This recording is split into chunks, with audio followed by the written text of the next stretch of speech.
Welcome to Documentary First, an inside look at a first-time filmmaker's journey. I am your host, Josh Lindsay from the Movie Proposal Podcast. And with us is our first-time filmmaker, Christian Taylor. Hey, Josh Lindsay. Hello, Christian. And we wouldn't be here if it wasn't for our trusty dusty research extraordinaire, button-pushing guy, Jason Rugg. Hey there. I don't Hey, do much Jason. button pushing anymore. Well, No, but I do hope you're taking notes. I am. Okay, great. and you used to be in Star Wars. Now you're in a boring basement. We're doing this on Zoom, and This is his virtual background. We are still social distancing. okay. Still social distancing, doing Zoom. Jason had an interesting background, but he got rid of it. There it is. There we go. Oh, he's Back on on the the Millennium Falcon. Millennium Falcon. Very good. Today And then is today, go ahead. April 22nd, just so we know. We're trying to do now these week by week. So if you're listening to this today, you're pretty much caught up. It is the day after my 19th wedding anniversary, so high five for me. Thank you. Yes, absolutely. And but today's a special episode, not because of my wedding anniversary, is because we have a special guest, the editor of The Girl Who Wore Freedom, Bill Ebel. Welcome to the show, Bill. Hey guys. We decided that since we were Zooming, we could Zoom our virtual team just like we do all the time. So we're so happy to have you here, Bill. Good to be here. Bill, you're down in Tennessee somewhere, is that right? Yeah, Columbia, Tennessee. It's about halfway between Nashville and the Alabama state line. All right. But you used to live in Wheaton, where Christian and I live. How long ago did you move? I forget. About 3.5 years. But before that, my whole life, I lived in Wheaton. Okay. So, we live in Illinois. Sometimes people have strong opinions about Illinois, so they run to Florida or Arizona or apparently Tennessee. How has Tennessee been for you? Much warmer, which is very nice in the winter or spring. But come summertime, I'm going to wish I was back in Wheaton. Okay. It's about 95 and humid. Oh, nice. Yeah. All right. So, Very good. Well, you are the editor of The Girl Who Wore Freedom, and Christian did not find you by some volunteer who listened to the Holy Post, who volunteered and said, I'll be your editor, right? She roped you in. What is your history with Christian? How did you get involved in this project? Well, me and Christian have known each other for a long time. Is it 25 years now? It's Pretty darn close. It's a long time. We've been in small groups together. We're neighbors at one point down the street from each other. And we've worked together. Yeah, when I was working with Phil Vischer on the What's in the Bible project, we would rope Christian in many times to produce, to do voiceover, to do everything that she can do to help us out. And so we'd always talked about working together at some point on some bigger thing, and we had planned on some other things that never kind of came together. And she called me out of the blue. I was down in Georgia working on Overcomer, and she said she had this idea for a documentary that she wanted to bring me into. And that was kind of the beginning. And have you always in your career been an editor, or how did you get involved in this? Yeah, pretty much my almost my whole career I've been editing. I did do a brief stint as directing commercials, just long enough to find out I really don't like directing. I like being the number two guy and being the behind the scenes guy. So, and I love being able to put stories together, as an editor, as opposed to, writing or directing. So I just kind of found the thing that I really love to do and just have stuck with it. You mentioned Overcomer. That was a recent film that came out, the Kendrick brothers, correct? Yeah. So you've been on a few of their projects, is that right? Yeah, I started, the first film I worked on with them was Fireproof back in, I'm terrible with timelines. I'm not sure how many years ago that was, but I worked on Fireproof and Courageous. We had just adopted my son when War Room was getting ready to film, so I couldn't work on that one. And then they graciously brought me back for Overcomer. So just for point of reference, you were working on Fireproof when we were neighbors. Yeah. And we haven't been neighbors since 2010. Yeah. I Fireproof think it was came out in 2008. 2008. Yeah, that's another way. Just look it up. It doesn't have to be a mystery to solve. Right. Thanks, button pushing guy. See, I told you he pushes pushing buttons. those buttons. That's true. Yeah. That's so funny. I cannot believe. So that was 2008. So 12 years ago is when you did Fireproof. So when you're working on those films, Bill, are you on set? Is it after the project's done? I mean, how are you involved in it? For those 3 movies, I was working on set while we were shooting. So I would, as they were filming, I was bringing in the footage and editing and putting together a rough cut of the film.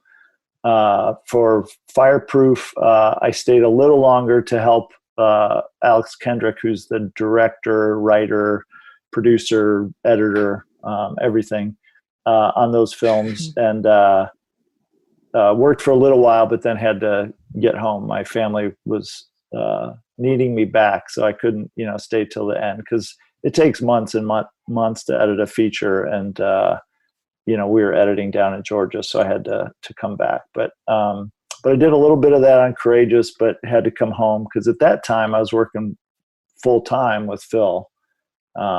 So it actually just fit into a nice window where we weren't producing anything, and Phil gave me a leave of absence to go take off and do Courageous.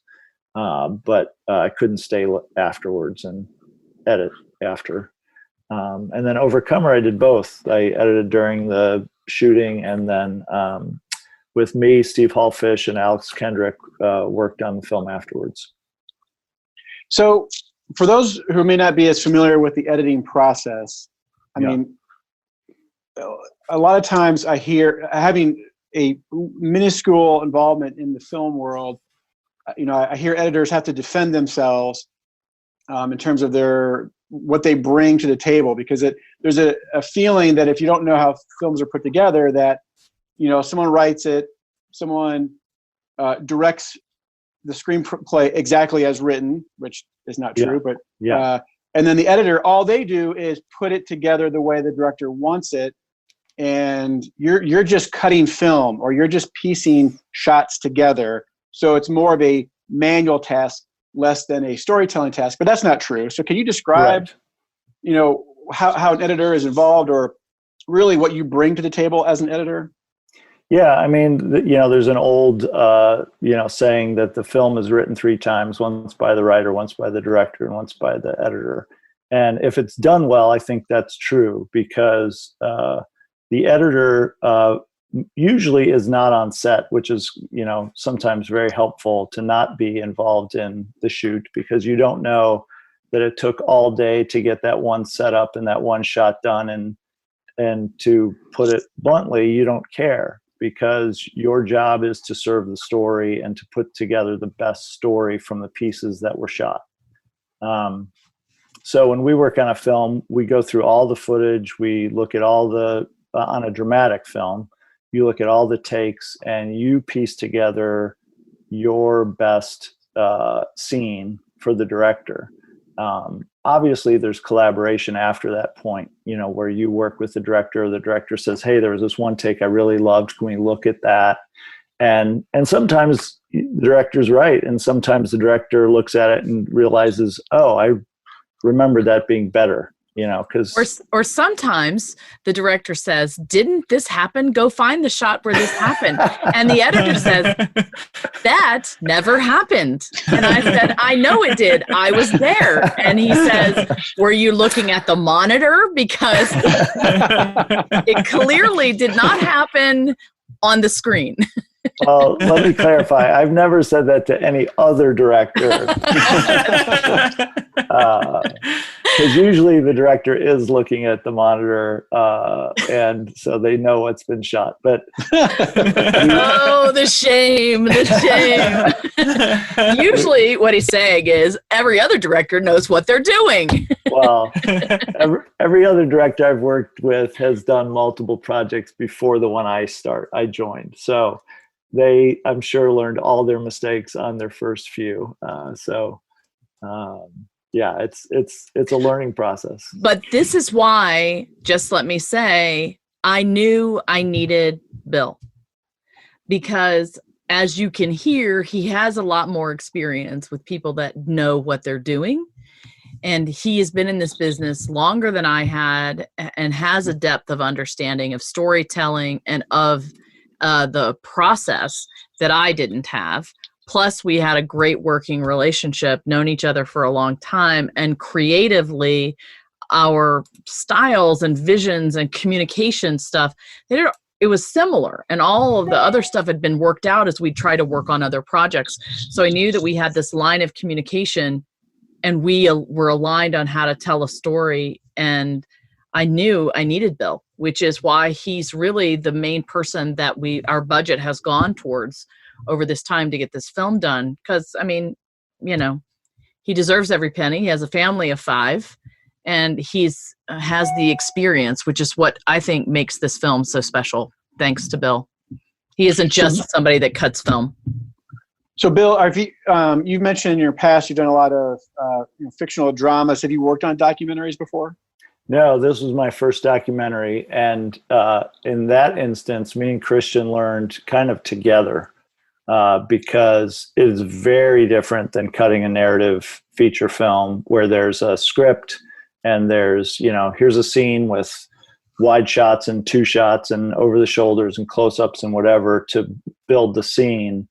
We didn't know what any of the scenes were, and we didn't know what the story was. And Christian could tell you all the stories, of this person or that person, but we had to put it into one, long narrative story. And that was where the rubber meets the road for both of us.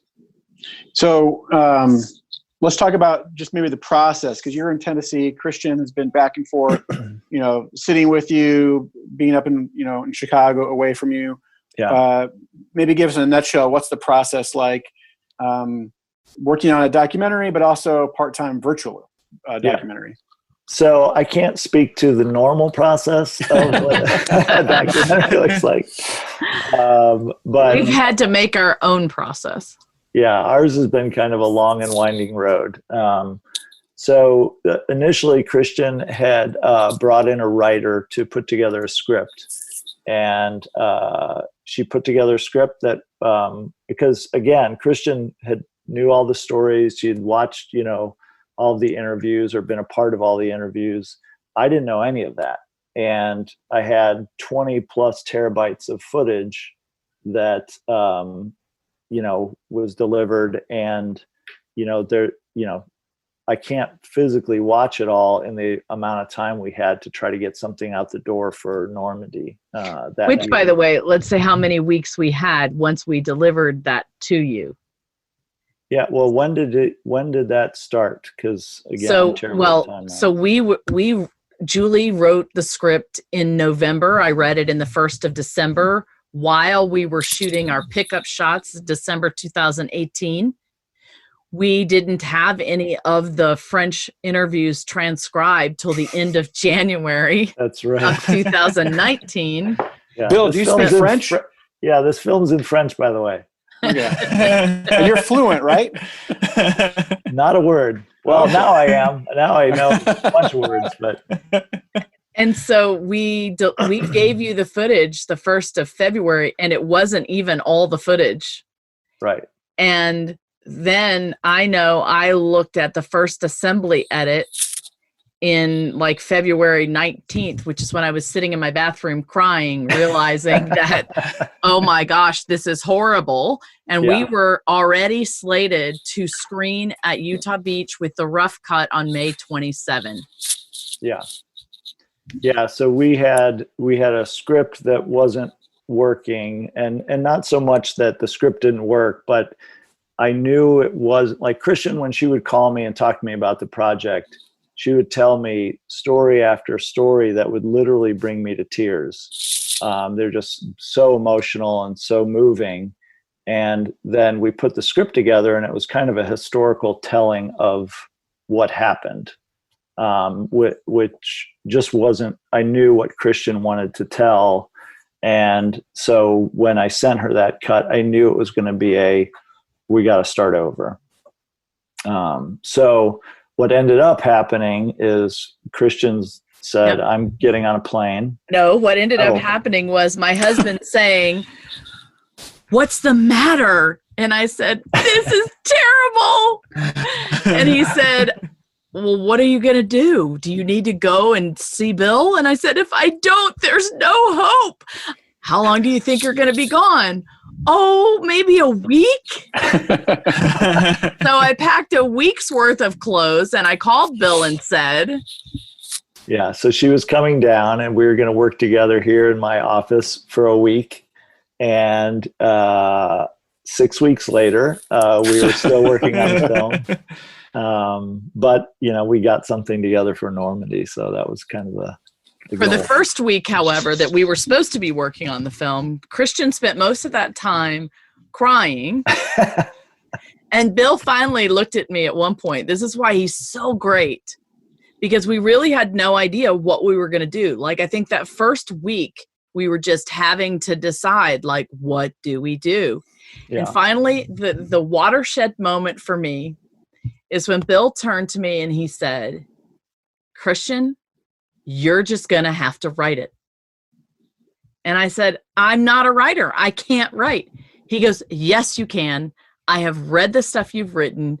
You can write this. Nobody else is going to do it." Yeah. Yeah.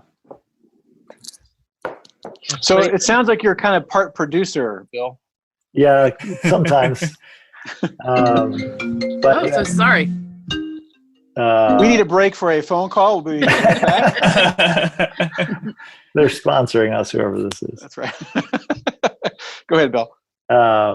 Yeah, I mean, it was one of those things where I knew Christian had all the stories inside of her. She was obviously struggling with how do we put them all together in a coherent way to make a feature film. But I knew I could help her if we could just pull them out. And so she would literally write, she'd go back to her Airbnb and write a few pages. And I set up a little temporary VO booth in the corner of my office. And she would lay down some voiceover and I would start putting together some, picture over it. And we've just like little bit we literally started at the beginning of the film and we just kept going. So we were putting things in the timeline and just building it out. And I remember we said to one another in the beginning, if we just get 30 minutes, just 30 minutes, it'll be a win and that'll be good. And we'll go to Normandy with that. And then I remember you saying to me, if we just get a really good open and we get a really nice close, we'll be forgiven for the stuff in the middle. And so that was like the bar we were shooting for. And it was this agonizing, I've talked about it before, this dark night of the soul thing where I would leave his office from where we were lying it out every day, and I will write a little bit and we would come in the next day and I would voice it and we would tweak it and he would lay it down and he's like, "Okay, what's next?" And I would have nothing. Yeah. And at one point he said to me, "Look, I didn't think you were going to be here this long. I already had this thing planned. It's this, film festival. I've got to do this. I already paid for it and it's a whole week." So he was going to leave during this whole week. And I was like, "Are you kidding me? Like, you cannot leave now."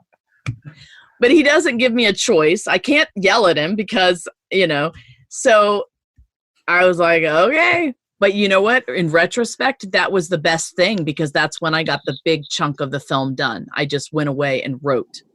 So then when he came back, there was more stuff for him to do. Yeah. So Bill, we keep hearing the film is finished, and I don't know how many more times it's going to be finished, but you and me both. Okay. So of the mindset, you're basically, quote, done with the film. Yeah. And I'm sure there's more you're going to do, but yeah. the bones of it are done. And I know Christian's going to finish this project, win awards, and then immediately jump on another project and rope you back in. What are you going to do differently on the next project? Oh man! Gosh, we don't have time for that. I was going to say it's an hour-long podcast on how not to do a movie. Yeah. Well, I think depending on what the subject matter is and how we're going to approach it, certainly if we're filming in a foreign language again, everything has to be transcribed immediately, because that was a big stumbling block for us trying to even get started. Is we had to figure out translation and transcription and then subtitling so I could actually edit stories together. And even that, I mean, Christian's probably talked about this on a podcast, but that whole process was evolved because we would get rough translations and I would try to look for stories just in the text to see what was there. And a lot of times we wouldn't find anything. And then one of our producers, Michelle Coupé, went in and tweaked the rough subtitles and transcriptions so that it was more what they were trying to say. And all of a sudden we had all of these moving stories and pieces because, it's like talking to somebody in person or then reading, somebody who's trying to translate for them, on the fly. It just isn't the same. You lose all the emotion, you lose all the, all the pieces that mean something. And so that was a whole thing there. But yeah, I mean, we're going to have a good post-mortem after this and come up with a game plan for next time. If you'll still work with me. Yeah. No, this has been an amazing project to work on. I'd never done a documentary before. I loved it.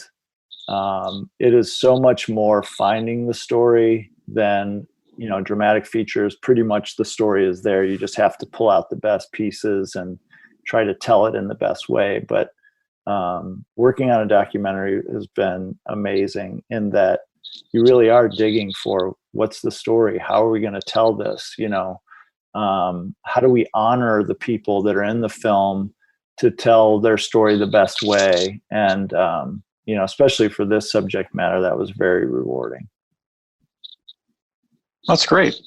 Well, before we wrap up, Christian threw out this question, hey, ask Bill what it's like to work with Christian. I don't know if you want to answer that or not, but I'll give you a couple seconds if you want to answer that before we wrap up. Wait, I don't want to wrap up yet. I have other stuff to say. Well, go ahead, Bill. People can turn us off and turn us back on. Oh, well, yeah. We don't have Bill all the time. Yeah. All right. No, I think Christian kind of touched on it earlier, but I think we work really well together. Part of it is we have known each other for a long time. We've, obviously been through life together in small group in church and, different things and been through hard things, that we've, walked together with in small group. But I think at the bottom of it, we trust each other, we care about each other. And in those hard conversations, I mean, because we would have arguments about things during the putting the film together. I remember one time you were so mad at me. Yeah. And Bill's so funny. When he gets mad, he gets quiet. And you can just feel the heat coming off of his body, but he's so respectful. Yeah. But he's kind of like got that mad thing where you're like, that's almost worse than somebody yelling at you. Yeah. But I remember that. There was times where, I was just encouraging Christian to be able to keep going because there was just, we were under the gun with time and we, neither one of us really knew what we were doing. We were just trying to do our best to get it together. And so there was times where I just had to tell her, you can do this. When she would tell you the stories, they're amazing. I'm like, we just got to get that down, into the film. And so I think we collaborate really well together, and probably drive each other crazy sometimes too, but that's normal. I have never worked with anyone in a way that's as rewarding, honestly, Bill, as working with you. And I do think it is a combination of you have to have a close relationship, I think, between the director and the editor. It has to be a symbiotic relationship where there is trust and respect and honesty, and sometimes brutal honesty. And, I knew that I could trust Bill. And a lot of it goes back to the man he is. He is a man of faith who cares very much about doing his work well and doing business honorably and respecting others and the work, and trying to balance work and family. And so he really does try to have this balance there. And he genuinely cares about not only making a good project, but he understood me. He understood me and knew that I could create in a safe environment. And he gave that to me. And that little office right there, it was a safe space where he would push me really hard to get the stories out, but help me and not be frustrated and angry with me, because I didn't know how to write or tell a story or put it together or any of those things. Bill just knew I could, and he wouldn't stop pushing me until it came out.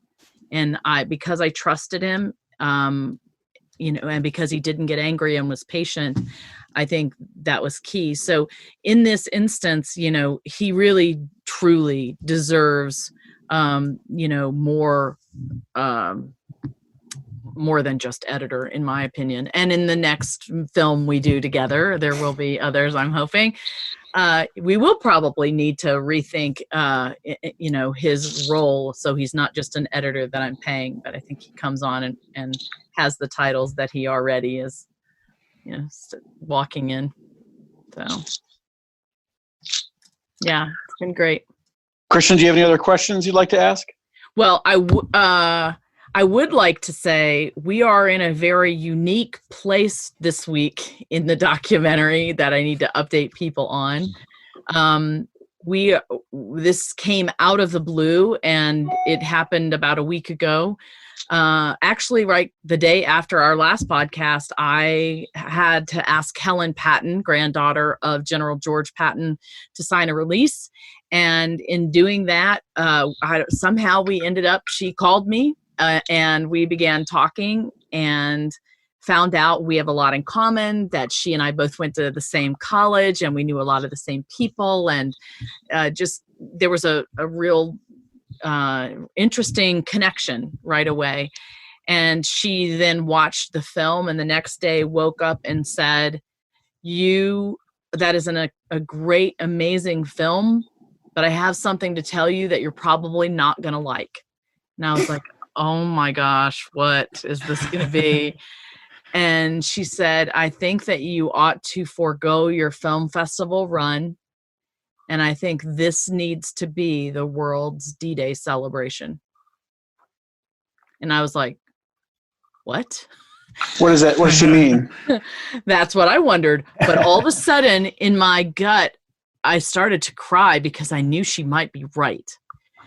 And what she meant was all of the celebrations in Normandy have been canceled. Oh, I see. And so there's nothing, and people are so sad about this. And the veterans had to cancel all their flights. They're not going over there now. And she started thinking that, this could be the way we celebrate D-Day this year if we can figure this out. And I was like, all of a sudden it became a we. And we were figuring something really big out. And so over the course of time, I began mulling this over in my head. And first I needed to decide, could we finish this in time? And that's my first call to Bill. So Bill. Wait, are you telling Bill right now? Finding out live. No, he was my first call, trust me. So we talked about, could we actually do this? And the answer is yes. We were initially shooting for the end of May anyway, because we were trying to make the Sheffield Documentary Film Festival. So on our timeline, we can probably make it work. But the question is, what do we need to make it work, and what would that look like, and how would that happen? So the more I thought about it, even Hunter said to me the other day, he said, Mom, if this does happen, you would become part of D-Day history. And I was like, wow, that would be really true. And maybe I should really think about trying to figure out how we could do this. So just like with the film, I don't know that will happen. I don't know that it's the end thing, but I know I owe it to the story. I owe it to the veterans. I owe it to people who've worked on the film to walk down this path and find out if it is the right one for us. And so we did start pursuing the idea. We do have a possible people to help us with the finances that we need. I did end up getting the small business loan. So that was landed in my account yesterday, which bought me another few days of Bill's time. And so so we're moving in that direction. The doors haven't closed yet. And the question is going to be, over the next 2, 3, 4, 5 days, we have to determine if there's viability to this idea. So, and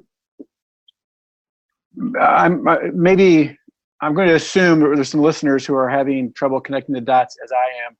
What would that look like? So I'm assuming on D-Day, when it's time to celebrate, this is becomes a streaming movie anyone can watch, or they so we're trying some service, or we're trying to work that out. So this is the Wild West, just like everything is right now.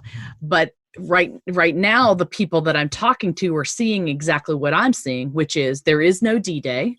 There's also a lack of new content out there. So networks and cable channels are looking for new content to buy, but you're talking about specific events. So the end of, World War II in Europe, so VE Day, the 75th anniversary of that is May 8th.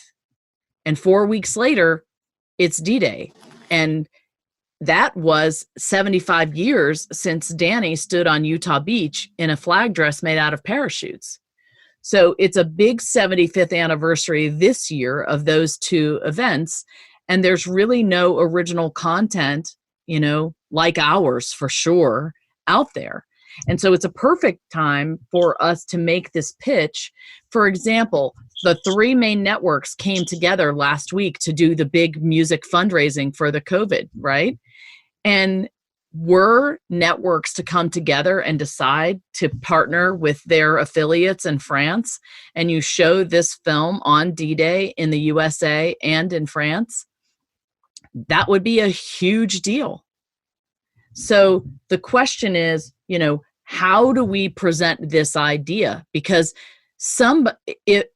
this is a unique opportunity to do something big on D-Day for a captive audience. And we have the perfect material for it. So the whole reason for going the film festival route is so that you are in this pipeline. People discover your film, particularly sales agents and distributors. They then begin talking to you about acquiring, your property or the rights to your property.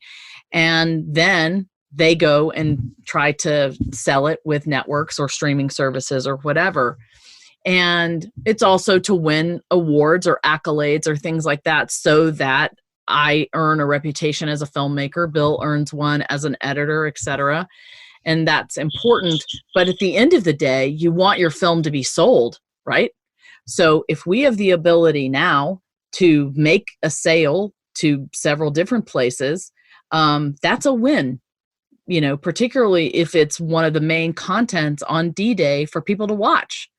So you can't get much more of an ideal way to release your film than that. So it would be a combination, ideally, in a perfect world, where we would be on, a cable, broadcast, streaming, and maybe even something online as well.